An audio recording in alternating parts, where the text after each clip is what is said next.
옛날 성경에 이렇게 보면은요, 거기 제목이 달려 있는데 수로보니게 여인, 이렇게 소개가 되고 있습니다. 그리고 요즘 성경으로 볼 때에는 가나안 여인, 이렇게 소개가 되죠. 오늘 예수님께서 두로와 시돈이라고 하는 지방으로 들어가셨습니다. 이 땅은 이방 땅입니다. 유대인들은 이방인들의 지역에 들어가질 않았습니다. 혹시나 들어가야 될 때가 있다 하더라도 가급적 들어가지 않는 거예요. 예수님이 사역이 굉장히 많으셨잖아요. 예수님이 나타났다 하면 사람들이 모여듭니다. 병 고침 받기를 원하는 사람들, 귀신 들린 사람들, 이런 사람들이 예수님이 나타났다 하면은 막 달려드는 거죠. 그리고 예수님의 말씀을 듣기를 원하는 사람들이 많았기 때문에 항상 예수님은 사역으로 바쁘셨습니다. 병 고쳐주시고 기적 나타내시고 사람들에게 천국 복음 전하시고 전도하시고 바빴어요. 근데 이렇게 많이 분주하고 바쁜데 이제 이 14장 뒷부분에 보면은 어떤 부분이 나오냐면 바리새파 사람들, 서기관들이, 학자들이 예수님을 비판하면서 예수님과 논쟁을 걸어옵니다. 우리가 어떤 사람하고 갈등 관계에 있거나 또 누구와 논쟁을 하는 일이 이게 쉬운 일이 아니에요.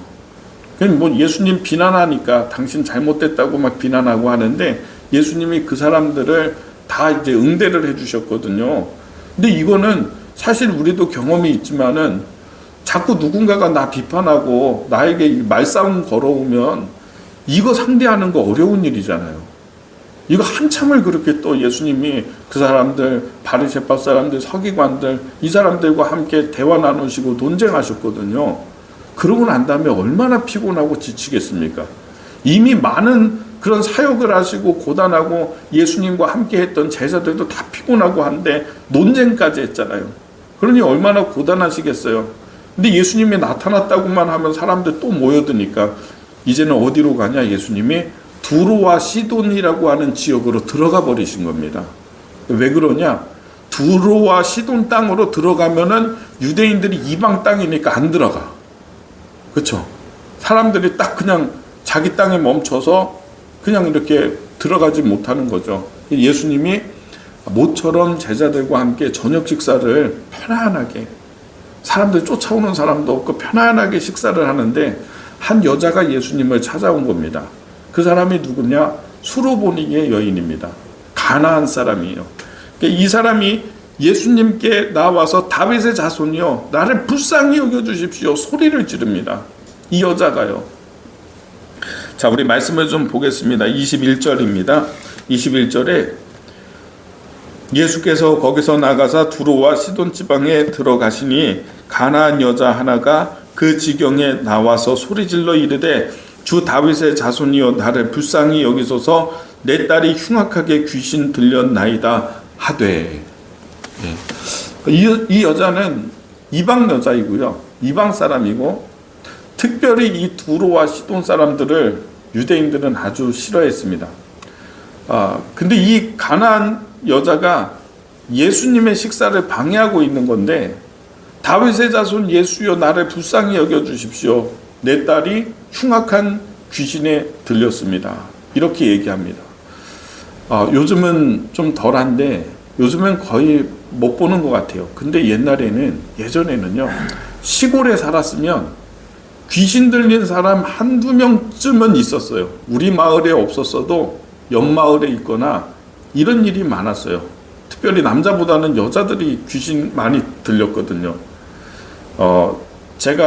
저는 시골에 살다가 서울로 이사를 왔는데 시골에서는 귀신 들린 사람들을 종종 봐요. 서울에 오니까 별로 없더라고요. 제 친구들이 그런 질문이에요. 진짜 귀신이 있냐? 이런 질문들 많이 했던 것 같아요. 이거는요, 팩트예요. 귀신 들린 사람들 예전에 많지 않았습니까? 없었습니까? 박한희 성도님 없었나요? 예전에? 못 보셨죠? 귀신 들린 사람 못 보셨어요? 저는 이제 시골에 살다가 보니까 봤고요. 귀신 들린 사람들과 같이 살았고, 우리 집에 목사님 집이고 교회이고 하니까 그 교회 가면 귀신 들린 사람들 귀신 다 나간다 이런 소문 나가지고 저희 집으로 귀신 들린 사람들이 자주 왔어요. 많이 왔어요. 살았어요. 우리 집에서 살았어요. 그래서 귀신 나가면은 또 이제 돌아가고 막 이랬던 기억이 있어요. 이게 정말 사실이거든요. 그런 분들이 많았거든요. 근데 이게 귀신 들린다라고 하는 게 가족들의 입장에서 보면은 귀신 들린 사람은 자기가 어떤 행동하는지 몰라요. 막 그냥 옷을 벗어 던지기도 하고 물 가운데 뛰어 들어가기도 하고 막 실제로 그러거든요. 근데 이 귀신의 목적은 죽이는 거예요. 이 악한 영의 목적은 이 사람의 인격을 붙잡고 지옥으로 끌고 들어가는 게 목적이에요. 근데 그런 사람들 한 명 있으면은 온 집안 식구가 모두가 고통을 받습니다. 왜냐하면 계속 지켜보고 있어야 되거든요. 무슨 짓을 어떤 일을 갑자기 하게 될지 귀신이 어느 순간에 이 사람 딱 붙드는 순간에 이상한 행동하거든요. 그러니까 늘 항상 스탠바이 대기하고 있고 창피해서 같이 못 살아요. 막 여자 아이가 막 그냥 막 옷 벗는다고 생각해 보세요. 길 가다가 갑자기 막 차길로 막 뛰어 들어간다라고 생각해 보세요. 그러니까 이게 식구들의 입장에서 굉장히 고통을 많이 받거든요. 근데 이거 끝까지 책임지는 거는 대부분 엄마예요. 엄마. 오늘 여기 등장하는 사람은 귀신 들린 딸이 있는 사람이잖아요. 엄마인데 딸이 귀신 들렸어요. 이게 어머니의 마음이 자녀에 대한 책임감이 좀 큰 것 같아. 그래서 뭔가 자식이 모자르거나 자식이 뭐 잘못되거나 이러면은 부모가 나 때문에 그러나? 내가 잘못했나? 사실 부모의 마음에 그런 마음이 있잖아요. 자식의 길이 좀 잘 안 되거나 그러면은 이거 나 때문에 그러나? 내가 잘 못해줘가지고 잘 못 먹여서? 이런 마음들이 있는 것 같아요. 근데 이런 마음의 짐이 있는 데다가 이 귀신 들려가지고 고통받고 있으니까 딸이 고통받고 자기도 고통받고 이러니까 그런데 이 사람은 이 여자는 예수님에 대한 소식을 듣고 있었어요. 소문을 듣는 거예요. 복음이 뭔지 아십니까? 복음은 소문 듣는 거거든요. 예수라고 하는 자가 있는데 그는 유대인인데 그는 하나님의 아들이신데 그는 병을 고치시고 귀신을 다 쫓으시며 능력을 나타내시는 그런 분이 예수님에 대한 소문을 들은 거예요. 물어 사람들이 하는 얘기 들은 거예요. 이게 복음이에요. 복음이에요. 그래서 그 예수님이라고 하는 분이 평소에는 우리의 마을에 오실 일이 없는데 오늘 오셨다는 얘기를 들은 거죠. 그래서 온 동네를 다 뒤지는 거죠. 예수님이 지금 어디 계시는지 모르니까 막 그냥 집집마다 다니면서 식당마다 다니면서 예수님 오셨냐고 여기 막 돌아다니다가 예수님 계신 곳을 찾은 거죠. 그래서 식사하고 계시는 예수님과 예수님의 제자들 모여서 식사하는데 그 뒤에서 무릎을 꿇고 소리를 지르기 시작하는 것입니다. 다윗의 자손 예수여, 예수님 나 좀 불쌍히 좀 여겨주십시오. 내 딸이 흉악하게 귀신 들렸나이다. 소리를 지르는 거예요. 근데 오늘 성경 말씀에 보면 예수님이 어떻게 반응을 하시냐면 23절 보세요. 예수는 한 말씀도 대답하지 아니하시니 제자들이 와서 청하여 말하되 그 여자가 우리 뒤에서 소리를 지르오니 그를 보내소서. 이렇게 예수님은 한마디 대답을 안 하세요. 가만히 식사하고 계시는 거예요. 죽겠다는데 내 딸 귀신 들려가지고 지금 고통스럽고 나도 고통스러워서 죽겠다는데 좀 불쌍히 여겨달라고 막 사정을 하고 있는데 예수님의 태도 한마디도 안 하세요. 식사하시는 거예요. 그러든지 말든지. 약간 좀 여기 보면은 냉정하신 것 같죠? 그러니까 제자들이 예수님이 가만히 계시니까 빨리 뭐 고쳐주시든지 아니면 뭐 보내시든지 가만히 계시니까 제자들이 얘기하는 거예요. 예수님 이 여자가 우리 뒤에서 지금 밥 먹는데 소리를 지르고 있는데 체할 것 같아요. 그래서 뭐 어떻게 좀 해주세요. 보내시든지 그냥 보내십시오. 주님이 이제 하시는 말씀이 몇 절입니까? 24절이죠. 처음 하시는 말씀이에요. 24절. 자, 말씀에 시작. 예수께서 대답하여 이르시되 나는 이스라엘 집에 잃어버린 양 외에는 다른 데로 보내심을 받지 아니하였노라 하시니. 아멘. 나는 이스라엘의 잃어버린 양들을 위해서 보냄을 받았다. 그러니까 이게 무슨 얘기냐면 나의 사역의 대상, 내가 병을 고쳐주거나 귀신을 쫓아내거나 내가 기적을 나타내거나 내가 도와주거나 내가 복을 줄 수 있는 대상이 누구냐? 이스라엘 사람이라고. 이스라엘 사람이라고 딱 정해져 놓은 거예요. 그 얘기하는 거예요. 너는 이방인, 너는 그 대상이 아니지 않냐? 이방 사람이지 않냐? 주님이 그렇게 말씀하시는 것입니다. 우리가 뭐 어떻게 정부에서 하는 무슨 뭐 대출을 해주겠다, 어떤 걸 공급해주겠다 이런 걸 발표하잖아요. 그러면요, 그 구청이나 어디 가서 신청할 때 보면은 그 대상이 맞는지 아닌지를 그걸 확인해요. 대상이 아닙니다, 당신은. 그러면 그냥 집으로 돌아가야 되잖아요. 여기는 소득 수준이 어느 정도 수준에 되는 사람들만 대상입니다 하면은 그러면 방법이 없잖아요. 돌아가야 되잖아요, 그냥. 지금 예수님이 하신 말씀이 그 말씀이에요. 나는 이스라엘 사람들에게만, 그들을 위해서만 보냄을 받았으니까 너하고는 상관이 없다. 넌 이방 사람이잖아. 야, 되게 냉정한 거잖아요, 이거 예수님. 어떻게 예수님이 이런 말씀하시냐고. 자, 우리 성경 말씀을 보세요. 그러면 그 다음에 25절에 말씀에 여자가 와서 예수에게 절하여 이르되 주여 저를 도우소서 이랬더니 26절 말씀에 대답하여 이르시되 자녀의 떡을 취하여 개들에게 던짐이 마땅하지 아니하니라. 이렇게 얘기를 했습니다. 이게 세 번째입니다. 세 번째는요, 여자가 그런데도 불구하고 돌아가지 않고서 나 불쌍히 여겨주세요 또 사정하니까 주님이 하신 말씀이 자녀에게 줄 떡을 가지고 취해서 개에게 던져주는 법은 없지 않냐. 이 얘기는 무슨 얘기입니까? 개 취급한 거잖아요. 개. 와, 이거는 되게 심각한 건데 요즘에면 이거 막 뉴스에 나오고 신문에 나오고 막 그럴 텐데 어떻게 예수님이라는 분이 내가 이방인이라고 해가지고 자녀에게 먹을 유대인들에게 줄 떡을 취해가지고 그것을 개에게 던져주는 법은 없다. 이건 진짜 가만히 있으면 안 되죠. 내가 자존심 있는 사람이라면 당장 일어나서 예수님이라도 소용없네. 발로 그냥 책상 한번 걷어차고서 아이 내가 다 필요 없다고 돌아가겠다고 하고 돌아가야지. 그래야지 사람이지. 그런가요? 근데 이 여자가 어떤 사람인지 또 보세요. 27절 말씀에 보면 성경에 있습니다. 제가 읽어드릴게요. 여자가 이르되 주여 올소이다마는 개들도 제 주인의 상에서 떨어지는 부스러기를 먹나이다.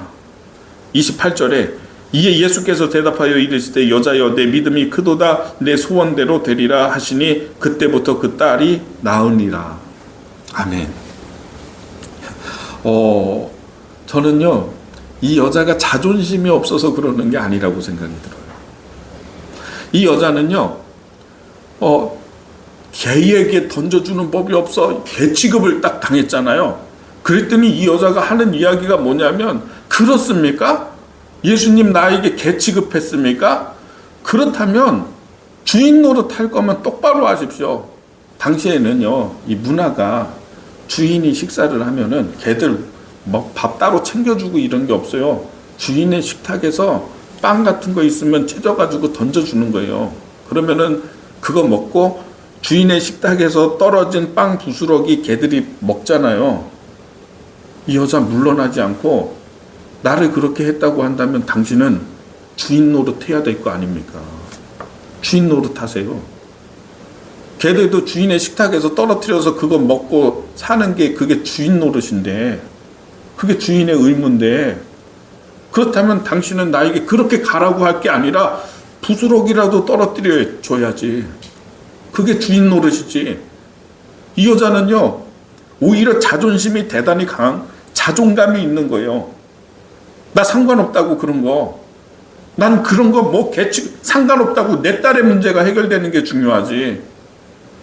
내 딸의 귀신이 나가서 이 아이가 온전히 되는 게 지금 중요하지. 그 일을 행하실 수 있는 분이 지금 예수님인데 그분이 여기 계시는데 당신이 나를 개취급을 했다면 그러면 당신은 주인 노릇 똑바로 하십시오. 부스러기 떨어뜨려 주십시오. 그래야 되는 거 아닙니까? 이거 굉장히 자존감 있는 분이에요. 그런 행동이에요. 물러나지 않잖아요. 기분 나쁩니다. 나에게 인격을 모독할 수가 있습니까?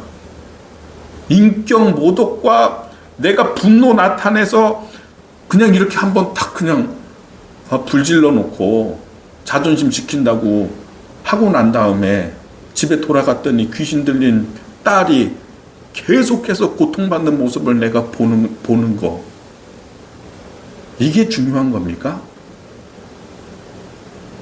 아니면 이 귀신 들린 아이가 귀신이 떠나가고 온전하게 있는 모습을 보는 거, 이게 중요합니까? 여러분 우리가 기도할 때요, 이런 현상이 있어요. 세 가지 현상이잖아요. 첫 번째는 뭡니까? 아무 말도 안 하고 대답도 안 해요. 나는 간절하게 부르짖고 내 딸이 흉악한 귀신에 들렸습니다라고 소리를 지르고 있는데, 나는 지금 간절하고 애가 타는데 우리 주님은 대답도 없어지고 이런 모습. 두 번째는 뭐예요? 너 대상 아니야. 나는 유대인들에게 사역하고 유대인들의 귀신을 쫓아주고 나는 유대인들을 축복하고 그래서 보냄을 받았어. 근데 넌 이방인이잖아. 너 대상 아니야. 돌아가. 아마 대부분 돌아가요. 그러나 이 여자 돌아가지 않잖아요. 목적이 있잖아요. 분명하게. 세 번째 뭐예요? 기분 나쁘게 만들었잖아요. 예수님이. 누구든지 자녀에게 죽을 떡을 취해서 개에게 던져주는 법 없는데 개 취급당했잖아요. 그러면 대부분 우리 중에 여기 계신 분들, 뭐 저도 포함해서 대부분 기분 나쁘다고 아마 돌아갈걸요. 그냥 포기할걸요. 안 돌아가잖아요. 왜? 엄마잖아. 딸의 문제를 여기서 해결해야 되겠다. 내 딸의 문제. 안 돌아가는 거예요. 우리가 기도하면요, 마치 제가 이제 기도하면서 느낌이 이런 것 같아요. 한참을 기도하고 간절하게 기도하고 오랫동안 기도하는데도 묵묵부답. 우린 그런 걸 경험해요. 묵묵부답이다. 소용없나? 그 다음에 대상 아닌 것 같아. 돌아가. 이런 거절을 경험을 한다고요. 이게 우리의 느낌이에요. 기도할 때 인간에게 느껴지는 이런 느낌 같은 거예요. 거절당하는 것 같아요. 가라고 하면 그냥 가지 마세요. 돌려보내는 것 같다. 너 대상 아니다. 그래도 대상이 아닌데도 불구하고 돌아가지 않고 붙들고 늘어지니까 되잖아요. 넌 자격이 없어. 너는 그런 걸 요구하고 요청할 만큼 믿음도 없는 것 같고, 너는 뭐 그렇게 열심히 하는 것 같지도 않고 인생을 열심히 잘 사는 것 같지도 않고 넌 자격이 안 돼. 그럼 돌아갈 거예요? 자격이 없는데도 붙들고 있으니까 되잖아요. 우리 기도할 때 그런 걸 잊지 말아야 돼요. 이렇게 돌려보내시는 것 같은 느낌을 받아요. 근데 우리는 그러면 그럴 때마다 포기하고, 에휴, 안 되나 보다. 기도해도 안 되나 보다. 뭐 해도 안 되나 보다. 이런 생각을 가져요. 세 번째가 제일 센 거잖아요. 기분 나쁘게 만들잖아요. 사람이요, 특별히 한국 사람들 기분 나쁘면 안 합니다. 이거 이기는 사람 나 많이 못 봤어요. 교회에서도요, 봉사하고 열심히 하고 잘 견디고 참고 하다가도 나중에 나 무시하는 것 같고 기분 나쁜 것 같잖아요. 뭔가 누가 나 기분 나쁘게 하고 목사님이 기분 나쁘게 하잖아요. 획 돌아서요. 기분 나쁜 거 이기는 사람들 별로 없어요. 기분 나쁜 거 이기셔야 돼요. 그러니까 주님이 뭐라고 하십니까? 이 여자에게. 맞습니다. 개들도 주인의 식탁에서 떨어지는 부스러기를 먹는데 부스러기 떨어뜨려 주시고 얘기하십시오. 그렇게 했더니 주님이 뭐라고 하십니까? 자, 읽어보겠습니다. 제가 28절에 이에 예수께서 대답하여 이르시되 여자여 내 믿음이 크도다 내 소원대로 되리라 하시니 그때부터 그의 딸이 나으니라. 이게 무슨 얘기냐면 부스러기라도 떨어뜨려 주십시오. 나는 여기서 뭐 주님이 여기 만찬을 나에게 주시거나 빵덩이 큰 거 하나 나에게 주시거나 이게 아니어도요, 조그만 한 부스러기 하나만 떨어뜨려 주셔도 이 부스러기 하나만으로도 내 딸의 귀신은 나가는 걸 나는 믿고 있습니다. 충분합니다. 거기 있는 가루 한 조각이라고 하더라도 내 딸의 귀신은 낫고 충분한 능력임을 나는 믿습니다. 그거예요. 이 믿음을 보시고서 이 여자의 물러나지 않는 믿음을 보시면서 네가 그렇게 말했으니 너의 믿음이 있으니 네가 원하는 대로 소원대로 되라 라고 말씀하셨어요. 그리고 이 여자가 집에 돌아가서 봤더니 흉악한 귀신 들린 그 귀신이 나가고 아이가 온전하게 있는 거예요. 저는 오늘 이 대목에서 기억하게 되기를 바라요. 우리의 믿음은요, 우리의 기도는요, 거절당하는 경험을 하게 될 때가 많아요. 예수님이 묵묵부답으로 냉정하게 계시는 것처럼 보일 때가 많아요. 기분 나빠요. 어떨 때는 신앙생활 하다가 보면 누가 뭐 어떤 이야기를 하고 이겨야 돼요. 물러나지 말라고요. 가라고 한다고 가지 말라고요. 가라고 자격이 없다. 너는 대상이 아니니까 자격이 없다. 아, 자격이 없다는데 이거 여러분 근데 관공서에서는 안 됩니다. 요즘에는. 옛날에는 뭐 대상 아니고 그래도 그냥 버티고 거기서 막 소리 지르고 막 이러면은 뭐 이렇게 받아주기도 하고 되기도 하고 했어요. 근데 지금은 안 돼요. 요즘에는. 근데요, 하나님께는 오늘 말씀해 보니까요, 자격이 없고 대상이 아니어도 붙들고 있으니까 계속 붙들고 요청하니까 안 가니까 되잖아요. 이거 알아야 돼요. 이게 믿음이에요. 거절을 이기는 게 믿음이에요. 거절을 이기는 게 믿음이다. 이 인디안 그 교훈 가운데 하나인데요. 참 감동이 되는 이야기예요. 이 인디안 추장이 있었는데 추장에게는 아름다운 딸이 있었대요. 근데 이제 추장은 나이가 많이 들었고 누군가에게 물려줘야 되거든요. 자기의 추장직을 물려줘야 되는데 그래서 온 동네의 지역에 있는 모든 청년을 모아놓고 얘기했대요. 내가 내 딸을 너에게 주고 사위를 구해야 되는데 딸을 주고 나의 추장직까지 다 물려줄 텐데 지금 사위를 구하는데 누구든지 저기 있는 저 산에 하루에 3번 올라갔다 내려왔다를 할 수 있는 사람이 있다고 한다면 그거 하는 사람에게 내 딸을 주겠다. 딸이 되게 예뻤대요. 그러니까 거기에 있는 청년들이 저마다 다 손들고 내가 하겠습니다. 그런데 막히는 게 뭐냐면 그 높은 산을 하루에 한 번 올라갔다 내려오는 것도 어려운 건데 그걸 3번 해야 되고 날씨가 가장 안 좋은 악천후에 그 일을 해야 되는 거죠. 그러니까 이제 사람들이 그건 불가능해 하면서 손들었던 사람들이 다 손 내리고 딱 3사람이 도전을 하게 되었어요. 청년 3명이 도전하겠습니다 하고서 3사람이 막 비가 오고 날씨가 안 좋은 날에 아침에 떠났습니다. 근데 이 3사람이 다 성공을 했어요. 하루에 3번을 올라갔다 내려왔다 올라갔다 내려왔다 올라갔다 내려왔다. 별의별 일을 다 당하죠.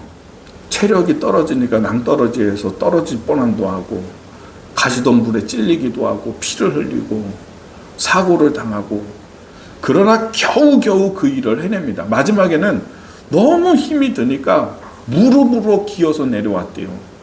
그래서 겨우 이 3사람이 다 통과했는데 해질녘이 돼가지고 3사람이 다 통과돼가지고 추장 앞에 이렇게 있는 것입니다. 근데 추장이 딱 한마디를 했어요. 뭐라고 하냐면 한 번만 더 갔다 와. 한 번만 더 갔다 와. 그랬더니 거기 있던 사람이 2사람이 벌떡 일어나더니 아니 사람을 이렇게 대우하는 게 어딨냐고. 약속은 3번이었는데 나에게 무슨 힘이 있냐고. 내가 기어가지고 내려가고 죽을 뻔하고 내가 그랬다고 화를 막 내면서 추장에게 그랬대요. 근데 그 중에 한 사람만 딱 일어나더니 아무 말도 하지 않고 그냥 일어나더니 밖으로 뚜벅뚜벅 걸어 나가서 저 멀리 있는 산을 향해서 출발하는데 한 걸음을 딱 떼고 쓰러졌대. 쓰러지고 기절해버렸대. 추장이 누구에게 자기의 딸을 줬겠는가? 이 사람. 다 똑같아요. 조건은. 거기 있었던 3사람 모두 다 이제 더 이상 할 수 있는 힘이 없다는 것은 다 동일해요. 다 똑같았어요. 상황이. 못해요. 그러나 이 사람은 추장의 이야기를 듣고서 길을 떠난 거예요. 하겠다고. 한 발짝을 떼자마자 그대로 쓰러져 버렸지만은, 그러나 추장은 이 사람을 선택하는 거예요. 하겠다는 의지가 있는 거예요. 계속하는 거예요. 여러분, 우리에게 하나님이 이 여자에게 보시고자 했던 것이 바로 그런 거예요. 집중력, 그리고 계속하는 거, 계속하는 믿음.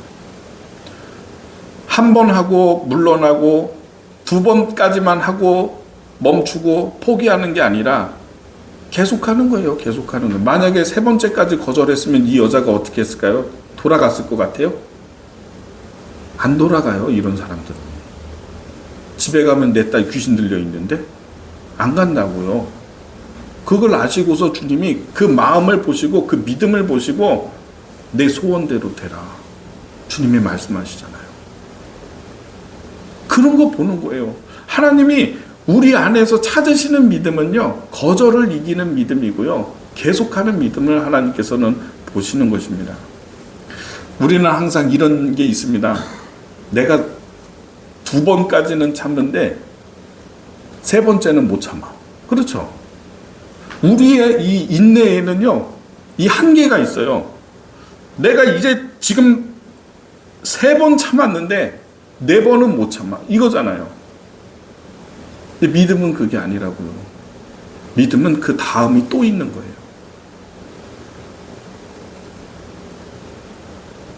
포기하지 마세요. 가라고 한다고 가지 마세요. 물러나라고 한다고 물러나지 마세요. 예수님이 대답하지 않는 것 같다고 해서 멈추지 마세요. 계속 구하는 거예요. 계속 두드리는 거예요. 그러다가 하나님의 역사가 있는 거예요. 제가 이번에도 우리 교회 본당 부분 명의 이전할 때에도 저 이거 경험했어요. 3월 달에 끝날 줄 알았거든요. 3월 달에 재판에서. 3월 달에 안 됐어요. 9월 달로 넘겨버리네. 9월 달에 갔는데 9월 달에 또 넘겨버리네. 거절이고 안 되는 것 같고, 그러나 포기하지 않고 계속 기도하는 거예요. 계속 하는 거예요. 그랬더니 하나님이 때가 되니까 11월 1일 날 딱 선고나고 11월 14일 날 결정되고, 제가 놀란 게 뭐냐면, 요즘에는 이 핸드폰에 딱 보면은 그 변론하고 그 과정을요, 소송한 과정을 쭉 일정을 쭉 볼 수가 있어요. 언제 시작을 했는지 이렇게 봤더니 2021년 11월 14일인가? 이때 시작을 했어요. 근데 우리가 다 끝난 게 언제냐면 2023년 11월 14일 날 끝났거든요. 하루 차이야, 하루 차이. 13일, 14일. 딱 하루 차이. 2년 걸린 거예요. 딱 2년 걸렸는데 하루 차이가 나더라고요. 저는 하루 차이가 나는 줄 알았어요. 근데 아니야. 정확하게 딱 2년이에요. 하루도 차이가 나지 않고 딱 2년이야. 왜냐하면 소장이 결정이 된 게, 이 판결이 결정이 된 게 00시거든요. 그 다음날 아침에 제가 소식을 접했기 때문에 이게 소식이 다 해가지고 끝났습니다, 확정됐습니다라고 변호사 사무실에게 이 얘기를 통보를 받은 날짜로 딱 계산을 했더니 딱 그날이에요. 하루도 벗어나지 않고 딱 2년이에요. 저 이걸 보니까는 너무 놀랐어요. 깜짝 놀랐어요. 어떻게 딱 2년이냐 이거. 정확하게 어떻게 이렇게 일치할 수 있고 이렇게 맞을 수 있지? 하나님이 하신 거예요. 하나님이 하시는 거예요. 여러분, 우리의 기도에는 항상 이런 게 있습니다. 오늘 이 여자의 이야기 스토리 보면서 돌아가라, 가라. 넌 대상도 아니고 가라. 아무런 대답도 안 하니까 그냥 가버리고, 대상 아니라고 하니까 그냥 가버리고, 안 되는 것 같으니까 가버리고 다. 그러지 말라는 거예요. 버티라는 거예요. 계속 하라는 거예요. 계속 기도하라는 거예요. 이렇게 말씀하신, 이렇게 행동하신 이유가 뭔지 아세요? 귀신의 문제가 그렇게 심각하기 때문에 그래요. 귀신의 문제는 쉽게 안 돼요. 나간 것 같이 보여요. 나간 것, 일시적으로 나간 것처럼 보이는데요. 이 귀신들이 악하니까 다시 한 바퀴 돌고 와가지고 다시 들어오거든요. 쉽게 안 나가거든요. 그러니까 주님이 너 더 집중해서 기도해야 되고, 너 더 집중해서 나를 바라봐야 되고, 너 더 집중해서 나에게 시선을 고정해야 돼. 이런 뜻이에요. 기분 나쁘다고 그만두면 안 돼. 기분 나빠도 집중해서 나를 봐야 되고, 서러워도 집중해서 나를 봐야 되고, 뚫어지게 나에게 집중해서 온전히 나를 바라봐야 돼. 그래야지 귀신의 문제는 해결이 돼. 이런 메시지예요. 이게 거절이 아니라, 예수님의 침묵이 아니라, 그만하라는 얘기가 아니라 더 집중해서 나를 봐야 돼. 이런 뜻인 거예요. 여러분의 삶 가운데에서 기도할 때 이거 잊지 마시고 더 집중해서 예수님께 바라보면서 포기하지 말고 물러나지 말고 강구할 수 있는 여러분의 기도 생활이 되기를 주님의 이름으로 축복합니다. 기도하겠습니다.